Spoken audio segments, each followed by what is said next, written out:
Hey guys, before we get into the video, I just want to explain some of the background to this video. So it's going to be based on the build series of a 1990 Kawasaki KX100, which I think are pretty rare. Basically got this in boxes for about 100 quid.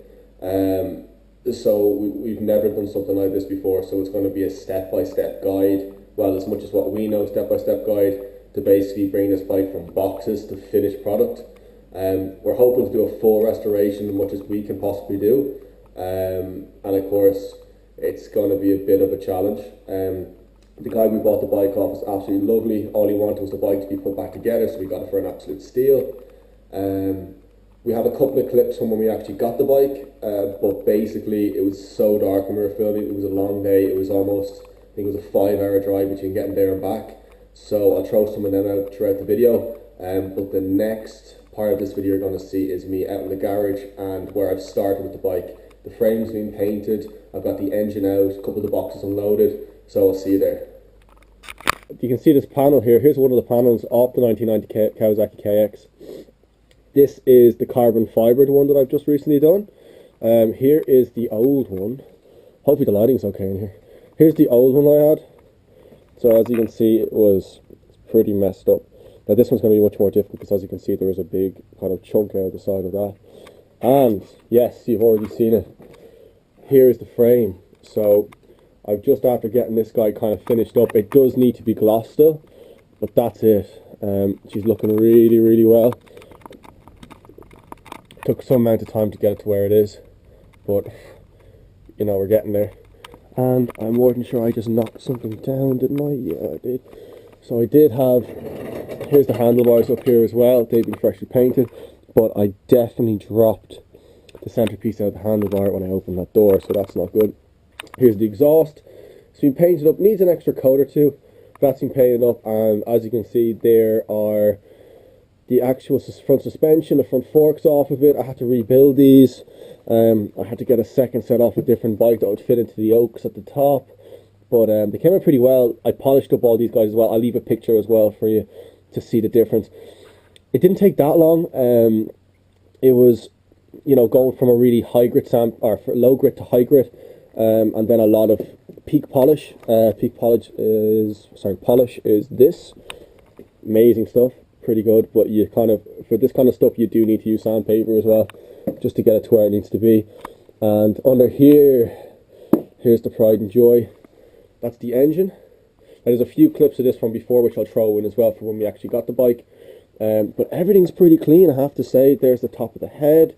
It's looking amazing. For a 1990 bike, that's clean. That is super clean. We just take out something else. Yeah, here's the barrel. I'll get you some light here. Looking pretty nice. Let me get inside. I don't know if you can see that, but there's no scoring whatsoever to the inside the barrel. No, it's fresh. It's very fresh for what it is. And then the carb, very important. Something that would cost a fortune if I hadn't gotten it in the boxes. You know, she's looking good for a 1990, I have to say. Clean, very clean. Now, whether it's going to perform the same way as it looks, I don't know, but we will have to find out. But yeah, so as you can see, it's coming together pretty well. Quite surprised actually of how well it's come together at the moment. There's a lot of pieces that I don't have. It's mainly just brakes. It's going to be so hard to get the brakes that I need in terms of front brake, back brake, get them all to fit. I do need to buy a swing arm. I do need to buy 2 wheels. The wheels are like hen's teeth, so whether I'm going to be able to find the exact same wheels or I'm going to have to get them off like a KX85 or 80 or whatever, that's going to be the challenge next. But you know, what can you do? Oh, while I'm here, let me just show you, because you'll see some of these in other videos. Let me show you my newest pit bike project that I just after finishing. Let me spin the camera around for you. So that's this guy here. Just after finishing it, it does need the back wheel to be painted red to match the front. But apart from that, I have to say she looks great. This bike was not running properly.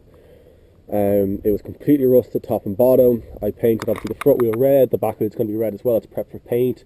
I did take it for a quick spin because the engine wasn't working correctly. The actual carb came loose off the top, so it was letting air in, so there was a leak. So easy fix, thank God. Put new fairings on it. You can see, as you can see, there's a gold frame, but it looks pretty good, I have to say. And on top of that, there's fucking some pro taper bars in the front, which I think is really cool. Even them alone are worth a couple of bob. And believe it or not, I actually got this off my Yamaha. I bought a spare cable. It fits perfectly. Nice dust cap for it. Probably one of the best clutches I've had on a pit bike, but she just needs to be cleaned up. The fenders are all dusty from all the sanding I've done on the KX100, the old one that I had in the garage there that I showed you. But apart from that, I have to say, she's come up really well. I'm going to sell this guy, I'd say. I'm going to sell the green one as well. Blue bike, no, not going to sell that. That guy's worth too much to me. But the Kawasaki KX, yes, I'm going to have to sell that because it's going to cost me an absolute bomb to finish it. But as you can see, we're coming together. You're going to see a lot more kind of building coming up next. We also have some snippets of, when we first got the engine out and things like that, so that's going to be cool to put those in. Kind of like first reactions to opening up the case, those bits. I'm going to pop them in here. And yeah, I hope you enjoy those few bits anyway. Me and Connor are having a couple of beers at the time, so we're being a bit crazy. The sound is not great, but I'll try to get some of it into the video if I can. While I'm here, I better show you guys this box. This is the Goodie Box, not this.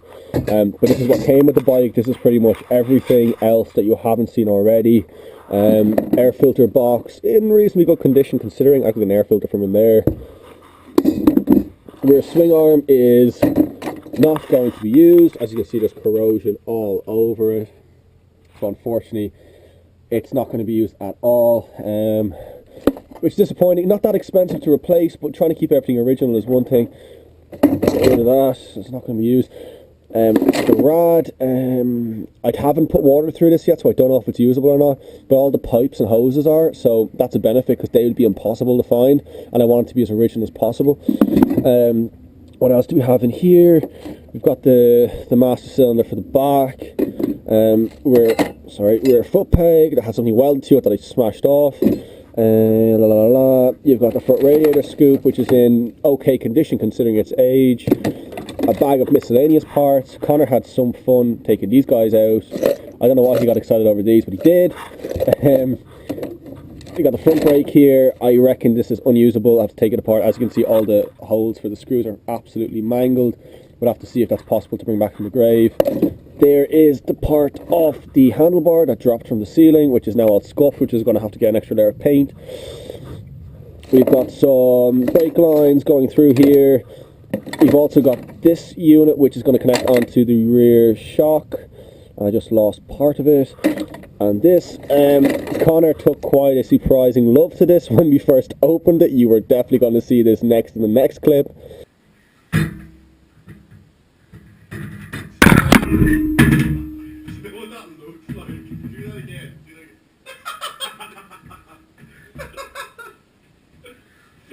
You didn't even notice you were doing this. This is so useless.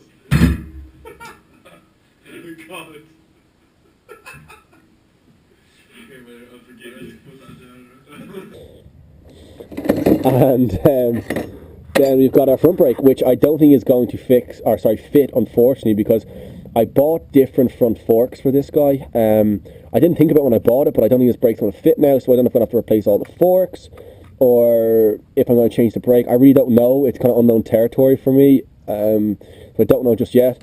We've got all the axles that we need. Axles,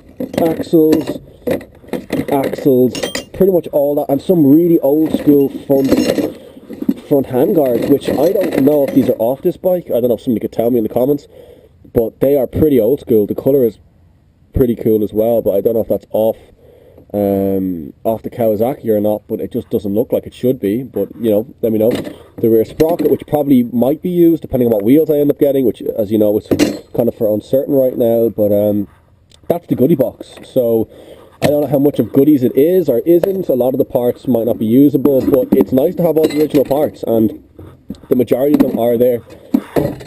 There's still like the main components, like I said, the wheels that aren't there, but at the end of the day, it's not that bad. Not that bad. €100, can't go wrong there, I think.